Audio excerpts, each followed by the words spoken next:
নমস্কার, আমি ফাল্গুনী। আজকের জ্ঞানবৃক্ষের এই অধিবেশনে ছোট ছোট বাক্যে মনীষী ও অবতার পুরুষদের কথা আপনাদের সামনে উপস্থাপিত করব। এর মর্মার্থ জীবনকে সমৃদ্ধ করবে, মনুষ্য জীবনকে জীবসৃষ্টি হিসাবে তৈরি করতে সাহায্য করবে। মানুষ হয়ে পশুতুল্য কাজ, ব্যবহার ও জীবনযাত্রা ঈশ্বরের পুরস্কারপ্রাপ্ত জীবনের অপব্যবহার। এবার আমি আমার কথাগুলো শুরু করছি। বেঁচে থাকা আর বাঁচিয়ে রাখা এই দুই অর্থের মধ্যে পার্থক্য আছে। প্রথমটির অর্থ হল মানুষের ঈশ্বরদত্ত জীবনকে উপভোগ করে তার নির্দেশিত পথে কাজ করা, আর বাঁচিয়ে রাখার অর্থ হল কেবল দেহকেন্দ্রিক কর্মকাণ্ড। ক্ষয়শীল দেহকে খাদ্য ইত্যাদি দিয়ে জীবনটাকে সুনিশ্চিত করা, যেটা অন্য জীব জন্তুরাও করেন, শুধু সেটাই করেন। মানব জন্ম ঈশ্বরের একটি পুরস্কার।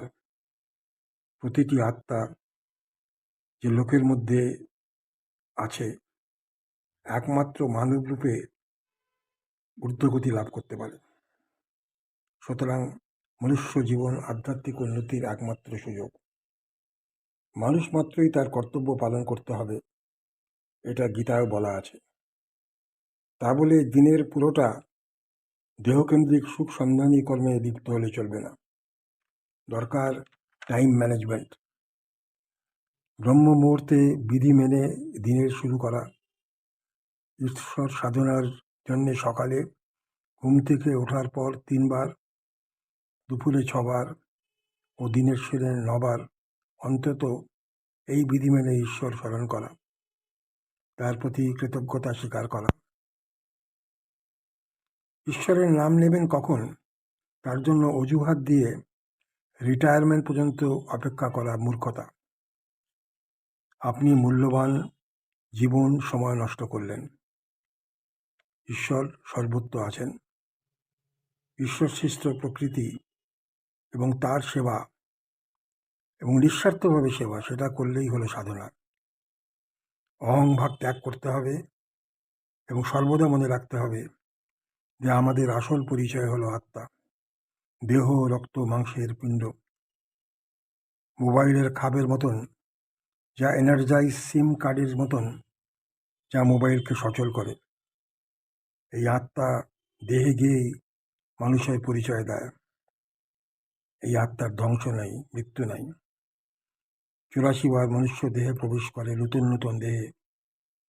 প্রতি জন্মে আপনজন তার আছে। তাই এই জন্মের আপনজনের প্রতি প্রবল আকর্ষণ কার্যত এই আত্মাকে বন্দী করে রাখে। এটা ক্ষতিকারক।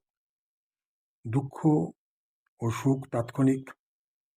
দুঃখ তো মানবের জন্মে আসবেই এবং এটা অবশ্যম্ভাবী। জন্ম, ব্যাধি, জরা, মৃত্যু সবই দুঃখে ভরা। দুঃখ আসে দেহ ও মন থেকে, হয়তো কোনো ঘটনা থেকে। দুঃখকে শত্রু না ভেবে শিক্ষণীয় কিছু করার আছে, এই মনোভাব নিয়ে মোকাবেলা করুন। দেখবেন দুঃখ আপনাকে বিচলিত করবে না, হয়তো এনে দেবে নতুন একটা অপরচুনিটি, সুযোগ। আর মানুষ তো দোষে গুণে ভরা, তাই আপনি মানুষের গুণটাই দেখুন। সমালোচনা না করে নিজের উন্নতির উপর নজর রাখুন।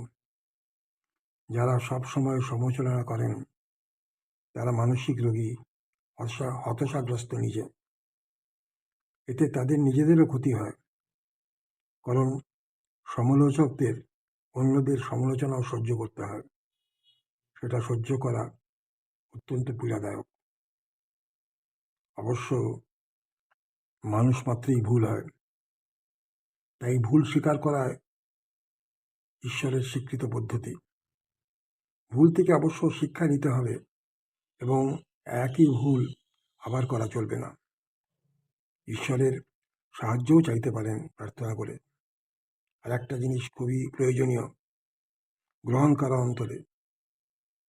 যদি আপনি আপনার ভুল কর্মের জন্য অন্যের কাছে ক্ষমা প্রার্থী হন, তাহলে আপনাকেও তার ভুলের জন্য ক্ষমা করার মানসিকভাবে তৈরি হতে হবে আপনাকে, বদলা নয়।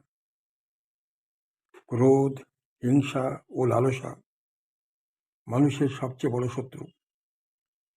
মনুষ্যত্ব থেকে পশুসুলভ আচরণে নিয়ে যেতে পারে।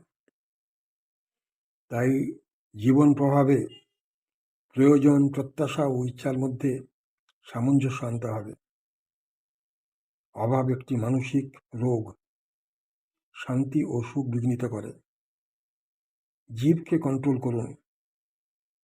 মানুষের কথাবার্তা দ্বারাই তার চরিত্রের বর্ণনা হয়। তাই মৃদুভাষী হতে হবে, ভালো সম্পর্ক তৈরি হতে হবে। হড়বড় করে কথা বলা বা উচ্চগ্রামে কথা বলা কিছু প্রমাণ করে না। এটা অন্য মানুষকে বিরক্ত করে। সত্য সত্যই থাকে। মিথ্যা দিয়ে সত্যকে ঢাকা যায় না। তবে একটা বুঝতে হবে যে কলিযুগে মিথ্যার রমরমা। সুতরাং সত্যের জন্য ত্যাগ স্বীকারের মনোভাব সৃষ্টি করতে হবে। দেরি হলেও সত্যের জয় হবে। যারা সত্যবাদী তাদের ঈশ্বর ভালোবাসেন। তাই মৃদুভাষী হতে হবে। কাউকে দুঃখ দিয়ে নিজে সুখী হওয়া যায় না। জীবনকে সুখকর করতে হলে ফলের ইচ্ছা ঈশ্বরের হাতে ছেড়ে দিতে হবে। মনে রাখতে হবে সবাই নিজের মতন সবকিছু পায় না। সবাইকে স্পেস দিতে হবে।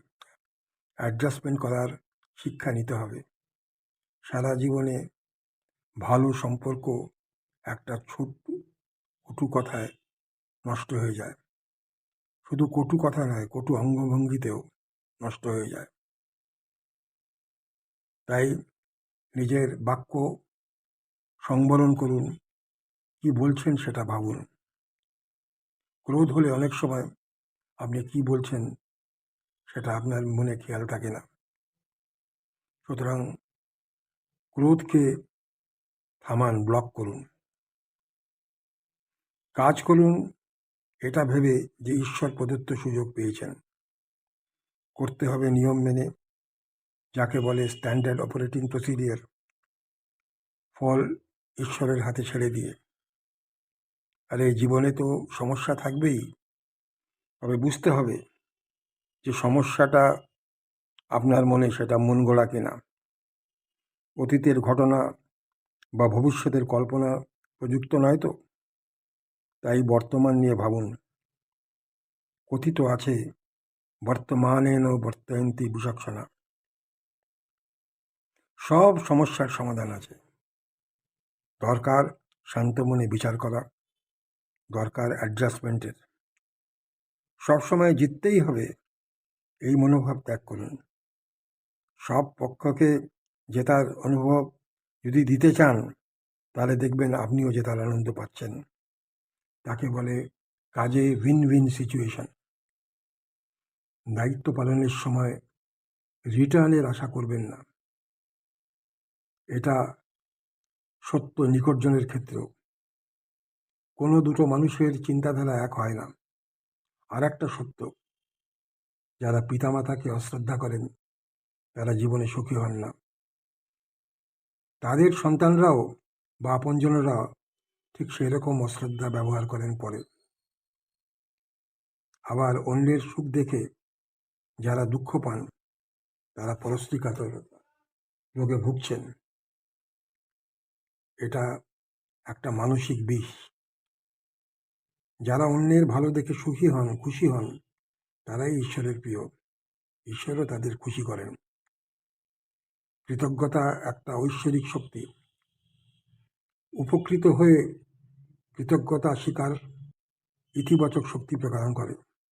আমরা প্রায়ই দেখি কৃতজ্ঞ মানুষ চেষ্টা করে কি করে সে অন্য মানুষকে একটু হেয় করবে।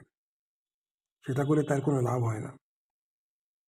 তাই রোজ ঘুম থেকে উঠে এবং সময় সময় দিনটির জন্য, অভিজ্ঞতার জন্য কৃতজ্ঞতা প্রকাশ করুন ঈশ্বরকে।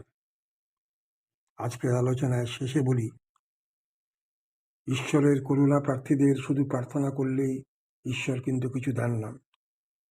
উপলব্ধ করতে নিজেকে চেষ্টা করতে হবে। ভক্ত যদি 1 পা এগোন, ঈশ্বরও কিন্তু 10 পা এগোবেন, যদি সেই মানুষ ঈশ্বরের প্রতি পূর্ণ সমর্পিত হন। আজকে এখানেই শেষ করি। ধন্যবাদ। আনন্দে থাকুন, সুখে থাকুন।